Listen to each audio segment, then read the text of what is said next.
Hello dear students. In this video we discuss about the chapter number 16, the four realms of the earth from the standard 6th. Subject is SS and part is history. So before we starting our chapter, we are discuss some new words of this chapter. The first word that is a lithosphere.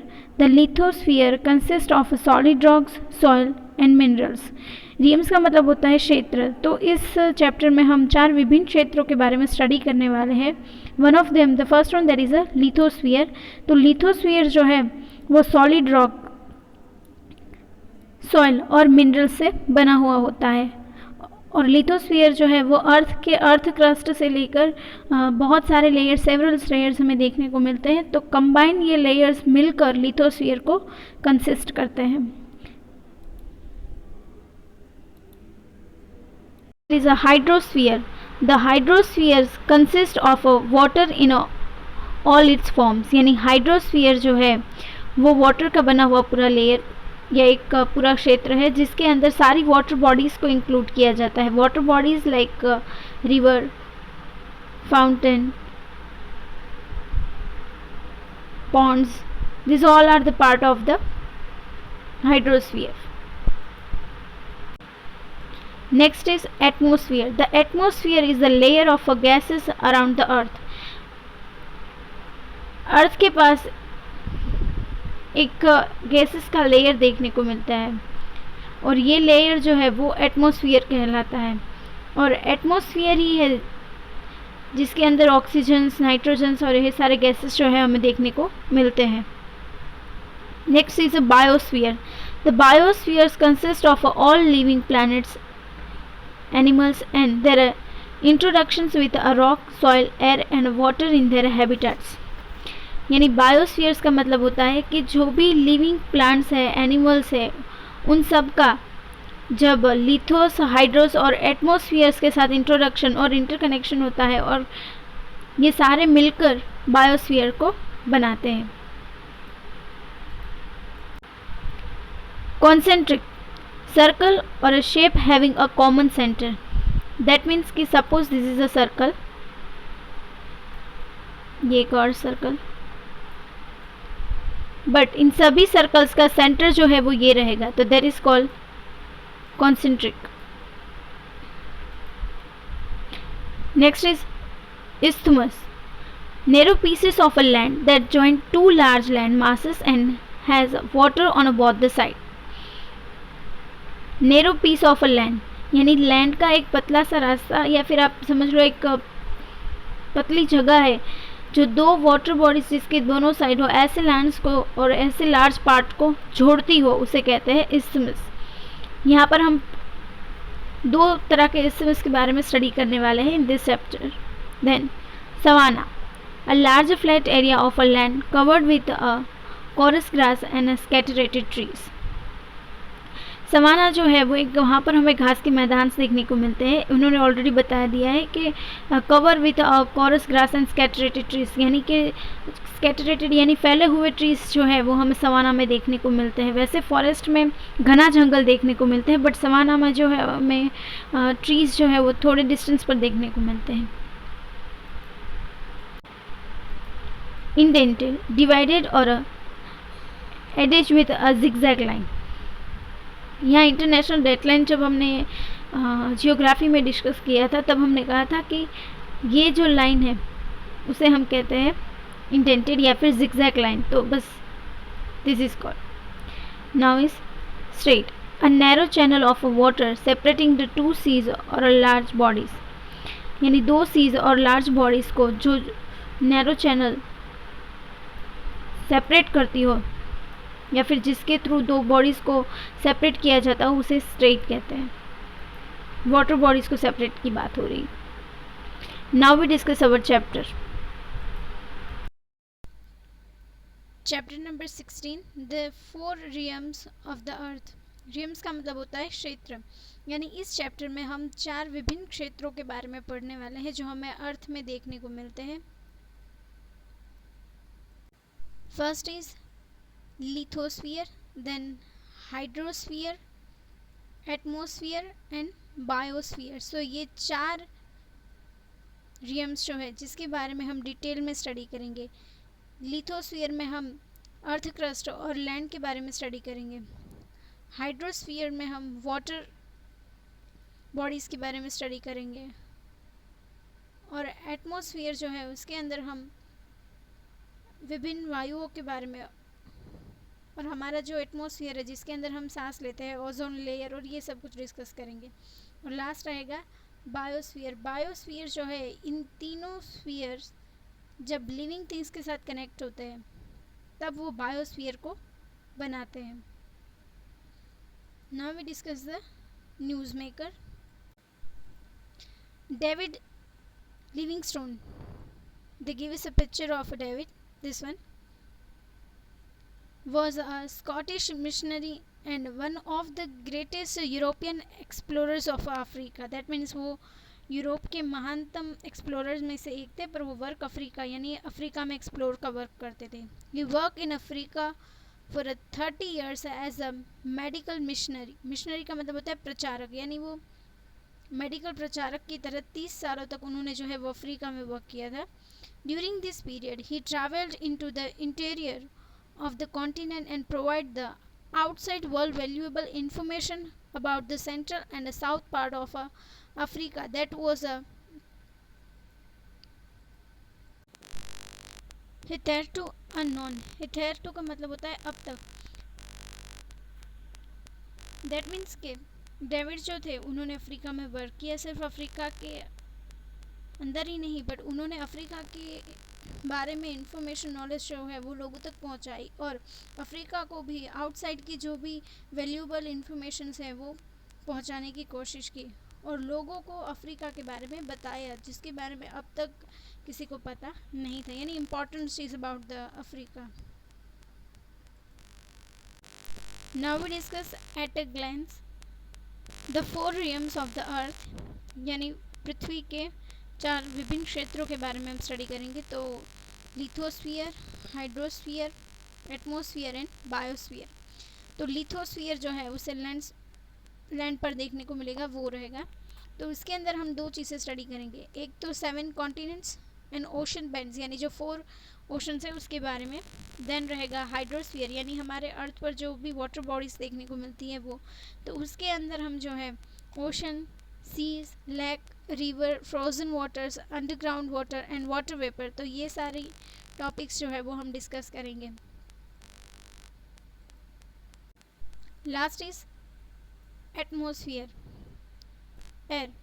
तो इसके अंदर हम atmosphere के 5 layers जो है उसके बारे में स्टडी करेंगे। तो एक है exosphere, ionosphere, mesosphere, stratosphere and troposphere, यानी ऊपर से स्टार्ट हो गए। फर्स्ट हमारा ट्रोपोस्फीयर आता है, फिर स्ट्रेटोस्फीयर, मीजोस्फीयर, आइनोस्फीयर, और सबसे ऊपर जो है वो हमें एक्सोस्फीयर देखने को मिलते हैं।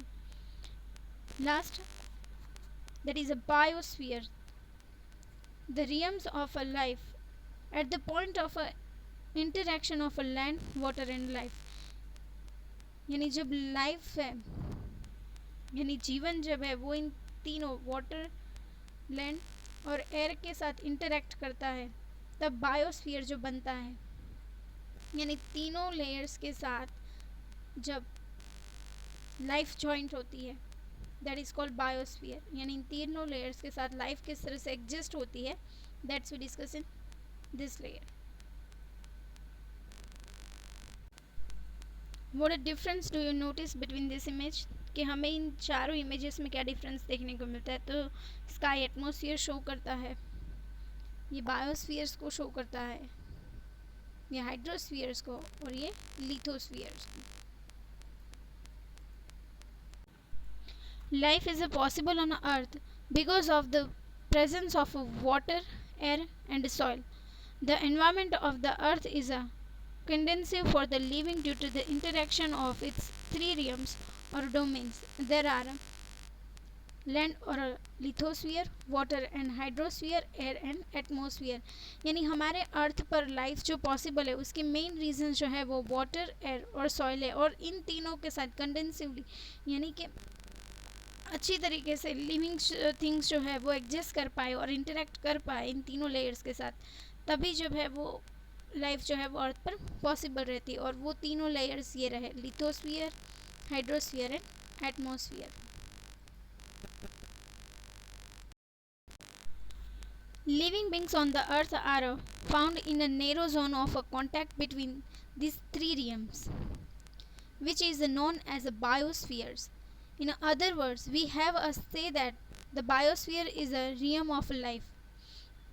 Narrow zone यानी ये तीनों जोन, एटमॉस्फेयर, लिथोस्फीयर और हाइड्रोस्फीयर के कंबाइन होने का ये जो नैरो जोन हमें देखने को मिलता है, वहाँ पर हमें लाइफ देखने को मिलती है। यानी इन तीनों के इंटरेक्शंस कंबाइंडली जब लाइफ के साथ होते हैं तब बायोस्फीयर देखने को मिलता है।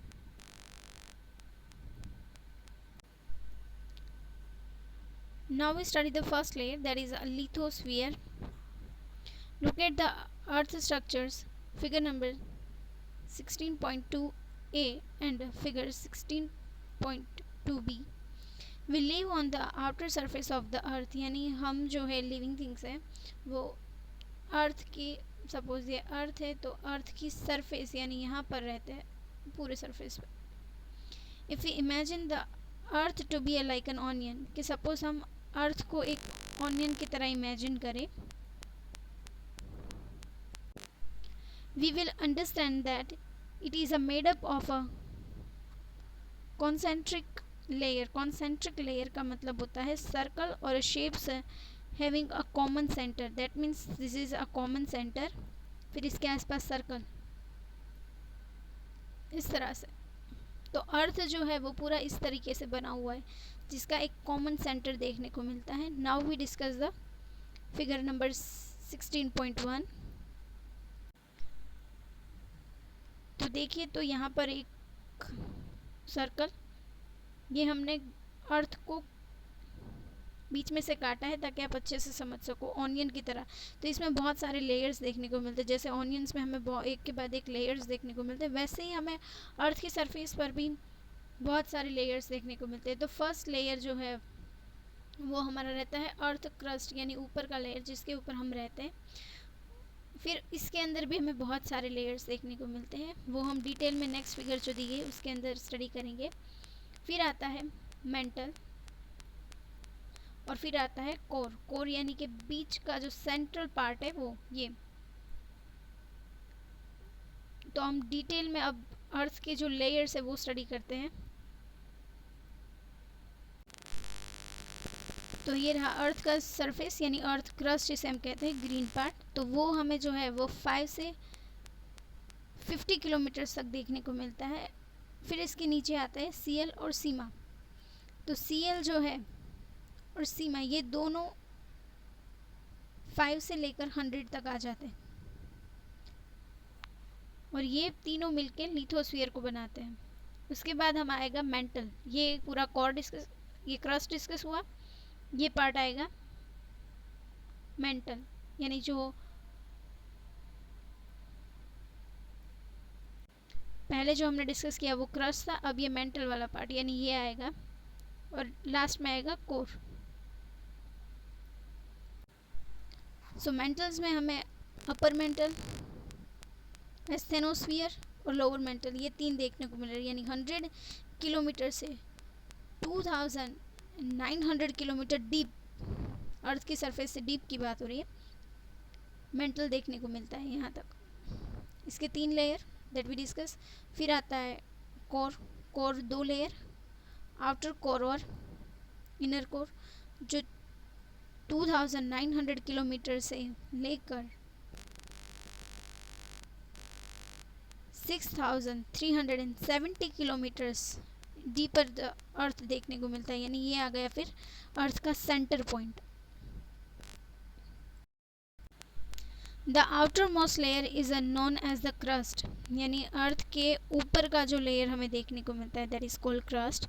Below it is a mental and below the mantle is a core, यानी अर्थ क्रस्ट के नीचे का लेयर मेंटल जिसके अंदर हमें 3 लेयर देखने को मिलते हैं। फिर कोर, कोर के अंदर हमें 2 लेयर देखने को मिलते हैं, which is the inner most layer of the अर्थ। और कोर जो है वो अर्थ के सबसे अंदर यानी इनर मोस्ट अंदर की ओर का लेयर है। The entire crust and the upper most solid part of the mental make up the lithosphere, यानी लिथोस्फीयर जो है वो क्रस्ट और मेंटल्स के सारे पार्ट बनाकर कंबाइंडली लिथोस्फीयर को बनाते हैं। Meaning of the sphere of the solid rock, यानी स्फीयर्स का मतलब होता है सॉलिड रॉक, लिथोस का मतलब होता है rock. The lithosphere comprise both continent 29% and the ocean band 71%, यानी लिथोस्फीयर के ऊपर हमें 29% जो है वो लैंड पार्ट और 71% जो है वो वाटर बॉडीज या फिर ओशन पार्ट देखने को मिलता है। Many physical features such as the mountains, plains, plateaus are the present on the lithosphere. Obvious है कि mountains, plains and plateaus जो है physical features वो हमें lithospheres के ऊपर देखने को मिलते हैं। So these physical features are important as they suppose to variety of flora and fauna. तो ये physical features जो है वो इसलिए important है कि वो flora यानी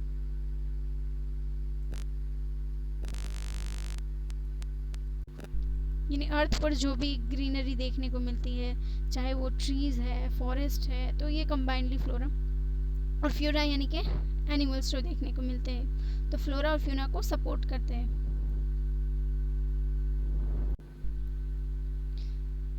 जियोग्राफी इन डेप्थ, तो इसके अंदर हम जो है वो अर्थ के डिफरेंट लेयर है, कोर, मेंटल और क्रस्ट के बारे में डिस्कस करेंगे। So scientists believe that the earth is approximately 4 and 5 billion year old, यानी साइंटिस्ट मानते हैं कि हमारा अर्थ जो है वो 4 या 5 बिलियन ईयर्स पहले बना हुआ था। It is originated as the hot mass of gases and the molten materials. With the passage of time, the earth cooled it down, यानी ऐसा माना जाता है कि हमारा अर्थ जो है वो एक, जैसे हमने जियोग्राफी के फर्स्ट चैप्टर में डिस्कस किया कि अर्थ जो था वो पहले एक आग का चलता हुआ गोला था जिसके अंदर बहुत सारे मॉल्टन मटेरियल्स थे, हॉट मासेस एंड गैसेस थे। सो वक्त के साथ वो धीरे धीरे ठंडे पड़ गए and it outer most layer cooled and formed the solid lightweight rock, but it is interior is still like a gigantic furnace. Gigantic furnace का मतलब होता है भट्टी की तरह जलता हुआ, और जाइगेंटिक्स का मतलब होता है विशाल, यानी कि अर्थ का ऊपर का लेयर जो है वो कूल्ड हो गया, बट अर्थ के अंदर के जो लेयर्स हैं, उसके अंदर के जो रॉक्स है और उसके अंदर के कुछ मटेरियल्स जो है वो हीट और प्रेशर की वजह से अभी भी हमें जो है वो मोल्टन फॉर्म में देखने को मिलते हैं, यानी अंदर का पार्ट जो है वो अभी भी भट्टी की तरह चल रहा है।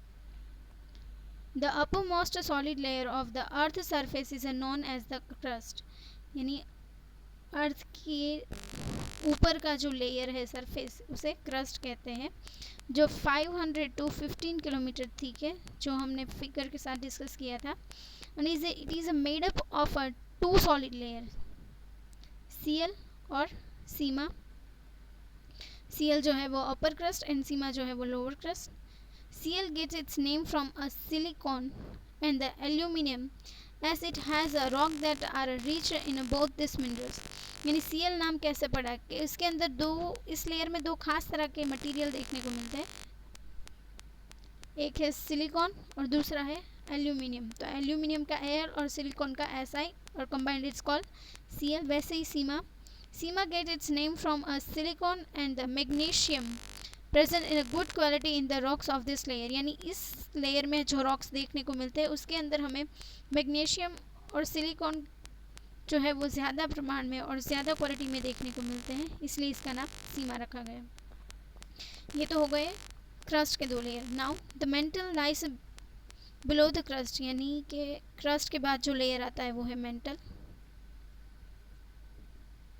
It is a made up of a rock that are denser than the crust, यानी अभी जो लेयर हमें देखने को मिलेंगे उसके अंदर जो रॉक्स हैं वो एज़ कम्पेयर टू जो हमें क्रस्ट पर रॉक्स देखने को मिलते हैं उससे ज़्यादा डेंस रहेंगे। The upper most part of the mental is made up of a solid rocks, यानी अपर मोस्ट पार्ट यानी मेंटल के ऊपर का जो पार्ट है वो सॉलिड रॉक से बना हुआ होगा, और below the upper solid layer of a mental is a middle layer, यानी अपर लेयर के बाद जो आता है वो मिडल लेयर है जिसे asthenosphere which is between the 100 kilometre to 300 kilometre deep, ये एस्थेनोस्फीयर जो है वो इतनी रेंज में हमें देखने को मिलता है, और it is a made up of that are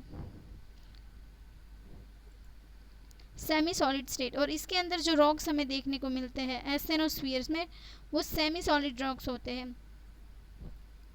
this is due to the extreme heat and pressure.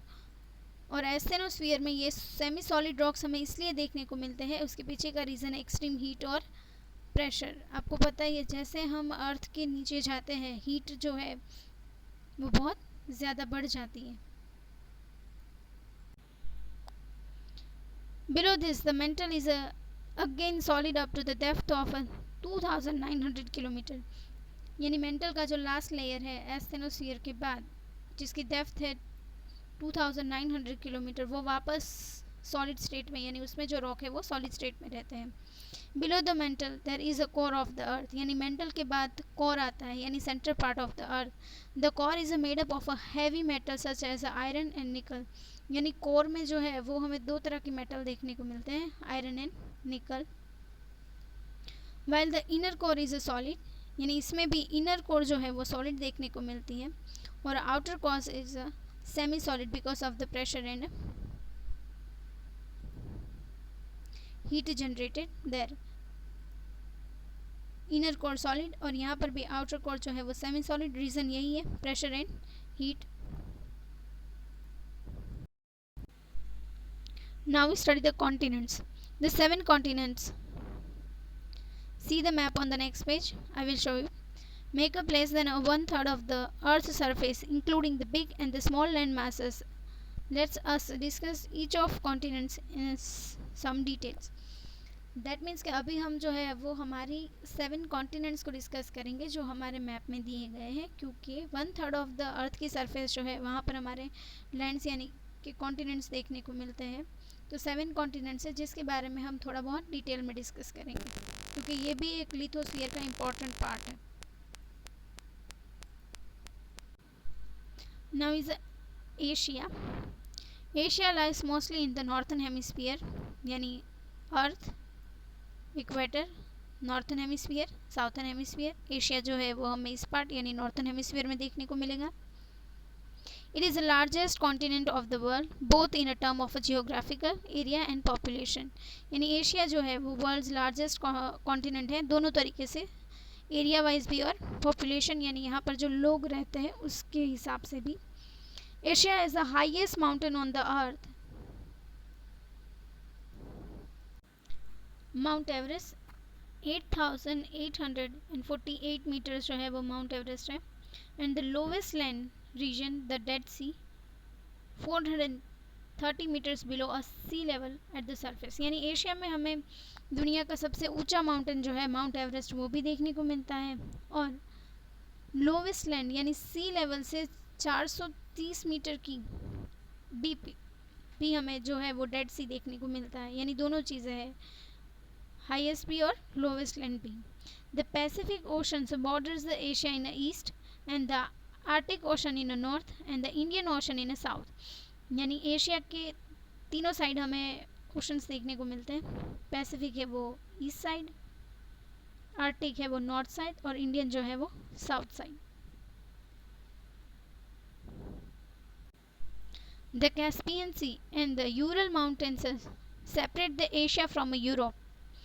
यानी एशिया और यूरोप को सेपरेट करता हुआ कैस्पियन सी और यूरल माउंटेन्स जो है वो हमें देखने को मिलते हैं। This 2 continents from the longest stretch of the land from west to east and are together known as a Eurasia.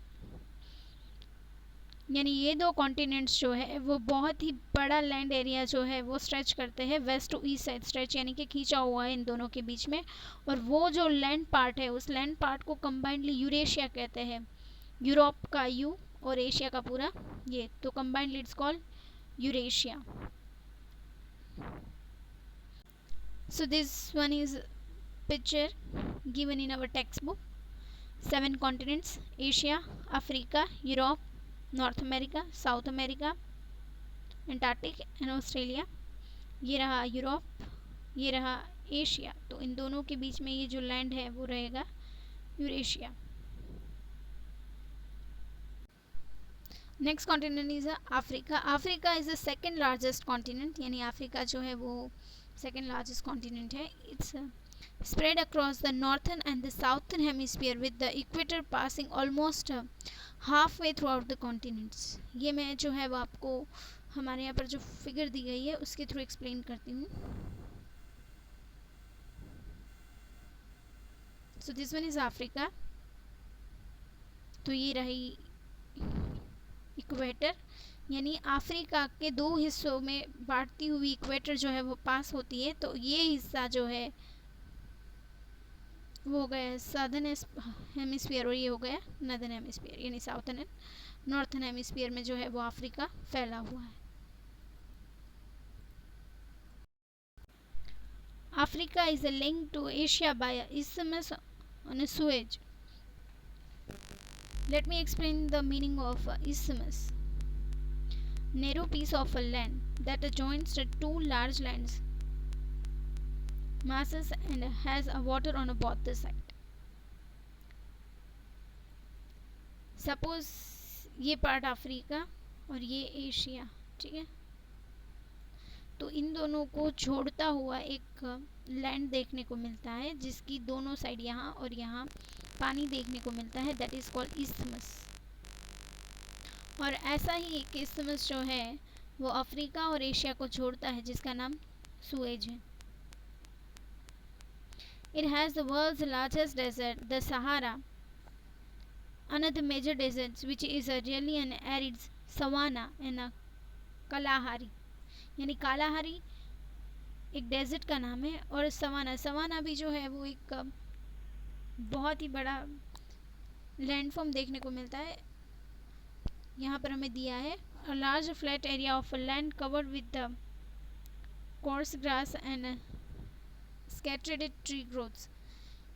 यानी यहाँ पर हमें घास देखने, सवाना के घास के मैदान बहुत ज़्यादा फेमस है. तो ये पूरा अफ्रीका में देखने को मिलता है. फिर सहारा दुनिया का सबसे बड़ा डेजर्ट भी यहीं देखने को मिलता है जो 94 लाख स्क्वायर मीटर तक फैला हुआ है. ये बहुत ही बड़ा डेजर्ट का पार्ट है. तो ये सब कुछ जो है वो हमें अफ्रीका कॉन्टिनेंट्स में देखने को मिलता है. This continent is also home of the world's longest river, the Nile. देखिए यहाँ पर हमें सबसे बड़ा डेजर्ट भी देखने को मिलता है और सबसे लंबी रिवर जो है नाइल वो भी हमें इसी कॉन्टिनेंट्स में देखने को मिलती है. The highest mountain in Africa is Mount Kilimanjaro, which is 5,895 meter high. यानी अफ्रीका का सबसे बड़ा माउंटेन जो है उसका नाम है किलीमंजारो जिसकी हाइट है 5,895 metre. Even though it is almost off on the equator, Kilimanjaro is so tall that glaciers from at its summit यानी उसके शिखर पर और जहाँ पर बहुत सी शिखरें इकट्ठा होती है वहाँ पर, कि किलीमंजारो जो है वो इक्वेटर के ऊपर देखने को मिलता है.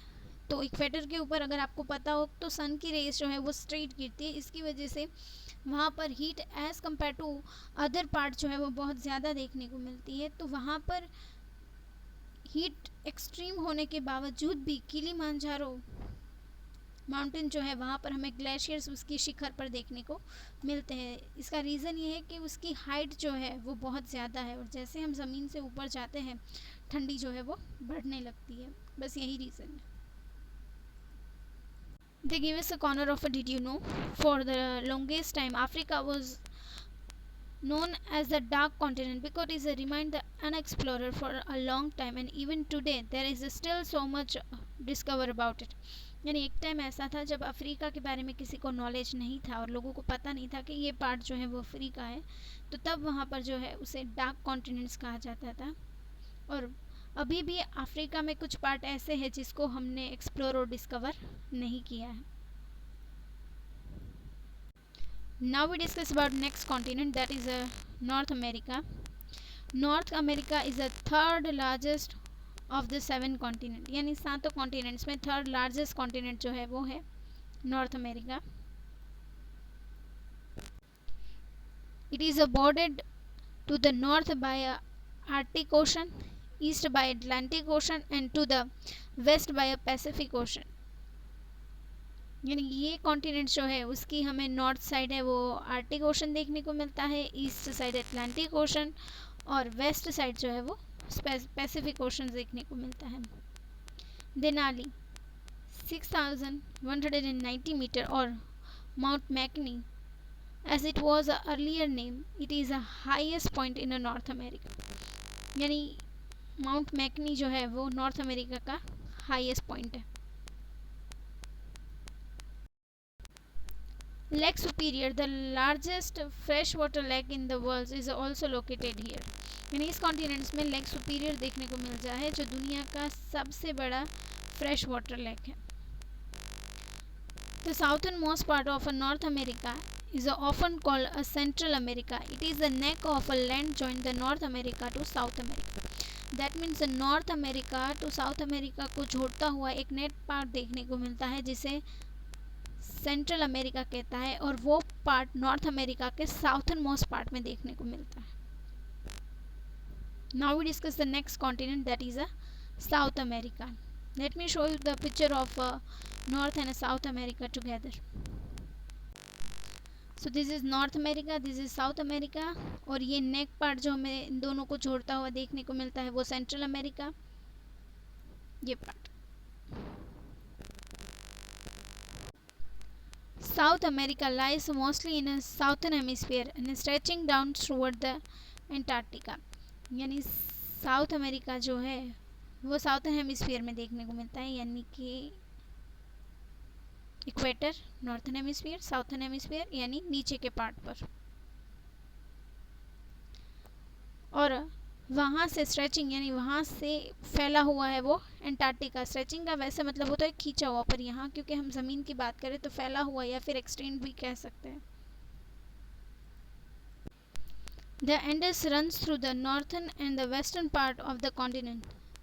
एंडस जो है वो माउंटेन्स रेंज जो है वो नॉर्थन और वेस्टर्न पार्ट तक कॉन्टिनेंट्स की हमें फैली हुई देखने को मिलती है, यानी कि ये बहुत बड़ी माउंटेन्स रेंज है। The Amazon rain forest the largest tropical rain forest in the world, covering over 5.5 million square kilometre, is located here. यानी दुनिया का सबसे बड़ा ट्रॉपिकल रेन फॉरेस्ट जो है वो अमेज़न रेन फॉरेस्ट जो है वो हमें इस कॉन्टिनेंट में देखने को मिलता है, और वो 5.5 मिलियन स्क्वायर किलोमीटर जो है वो कवर करता है। Brazil, Argentina, Peru are the largest countries of this continent. यानी ब्राज़ील, अर्जेंटीना और पेरू जो है वो इस कॉन्टिनेंट्स की countries largest. The continents of North America and South America are linked through the isthmus of Panama. The Panama Canal was cut across it to link the Atlantic Ocean with the Pacific Ocean.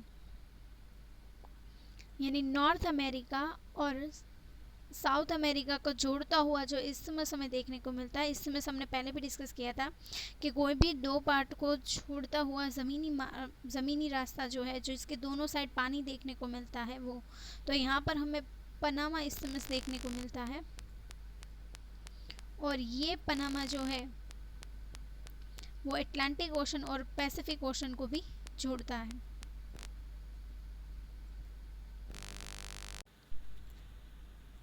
Antarctica is the world's driest and coldest continent. यानी Antarctica जो है वो दुनिया के बाकी सारे continent से driest यानी सूखा और कोल्डेस्ट यानी कि ठंडा है। और इसके पीछे का रीज़न ये है कि ये ग्लोब में पोल की साइड आया है। देखिए यहाँ पर लिखा है ये साउथ पोल है, जिसकी वजह से सन की रेस जो है वो यहाँ पर बहुत ज़्यादा स्लांटेड होती है, और इसी की वजह से यहाँ पर एटमॉस्फेयर जो है वो बहुत ज़्यादा कूल देखने को मिलता है। It extend from a south pole to the Antarctic circle. अगर हीट जोन में जाए इक्वेटर, कैप्रिकॉन, साउथ पोल, ये रहा एंटार्क्टिक और ये रहा साउथ पोल। तो यहाँ साउथ पोल के पास हमें एंटार्क्टिका देखने को मिलता है, तो सन की रेस है वो बहुत ज़्यादा स्लांटेड होती है। It is called the white continent as the thick carpet of ice and snow cover it entirely. यानी इस कॉन्टिनेंट्स को वाइट कॉन्टिनेंट कहा जाता है क्योंकि इस कॉन्टिनेंट का पूरा लैंड जो है वो आइस और स्नो से कवर रहता है। Only penguins, seal, whales and some other animals are found here. There is no permanent human habitation here. यानी यहाँ पर परमानेंटली ह्यूमंस रहते नहीं हैं रिसर्च वर्क करने के लिए, या फिर थोड़े टाइम्स के लिए ह्यूमंस यहाँ पर रहते हैं, अदरवाइज यहाँ पर ह्यूमन नहीं देखने को मिलते हैं। यहाँ पर एनिमल्स देखने को मिलते हैं, वो है पेंगुइन्स, सील, वेल्स। ये सारे कोल्ड हैबिटेशन वाले एनिमल्स हैं। The average temperature on the continent is -49 degree Celsius. यानी इस कॉन्टिनेंट का एवरेज टेम्परेचर का है हमें, वो भी -49 डिग्री सेल्सियस है। इसी की वजह से ये पूरा कॉन्टिनेंट जो है वो हमेशा आइस से कवर रहता है। Next continent is Europe. Europe is bordered by Mediterranean sea to the south, Asia to the east and Atlantic ocean to the west. ये तो ईस्ट साइड एशिया है, जो यूरेशिया है वो तो हम पहले स्टडी कर चुके, पर उसके साउथ साइड मेडिटेरियन सी और वेस्ट साइड अटलांटिक ओशन देखने को मिलता है। Europe is a home of the smallest country in the world, Vatican city state.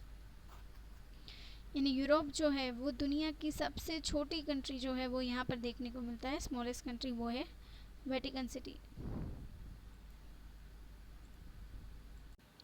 The tallest mountain in Europe is a Mount Elbrus in Russia,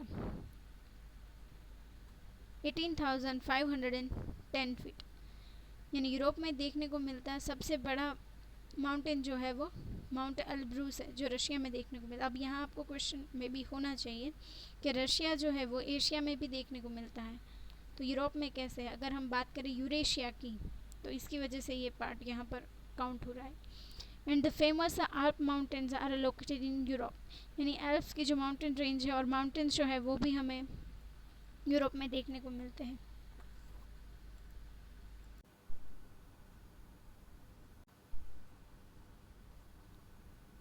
With its uneven and indented coastlines, Europe is made up of more seafaring nations than any other countries. Indented का मतलब होता है divided और ended with a zigzag line।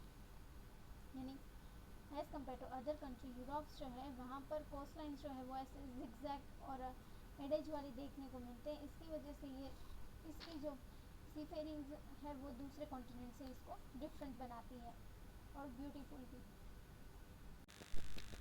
भी। Last continent Australia. The smallest among all continents is Australia, located in the southern hemisphere. यानी Australia जो है वो बाकी सारे कॉन्टिनेंट्स में सबसे स्मॉलेस्ट है और वो साउथर्न हेमिस्फीयर में लोकेटेड है। That's why it is often refers to as a continents of down under. यानी इसी की वजह से ये साउथर्न हेमिस्फीयर में देखने को मिलता है, इसीलिए डाउन अंडर यानी बाकी सारे कॉन्टिनेंट से नीचे देखने को मिलता है। The Australian landmass, together with the island of New Zealand, Papua New Guinea and Tasmania, is known as Oceania. Oceania जो है कंबाइनली कहा जाता है, पर किन किन? New Zealand island, Papua New Guinea और तास्मेनिया मिलकर बनाते हैं।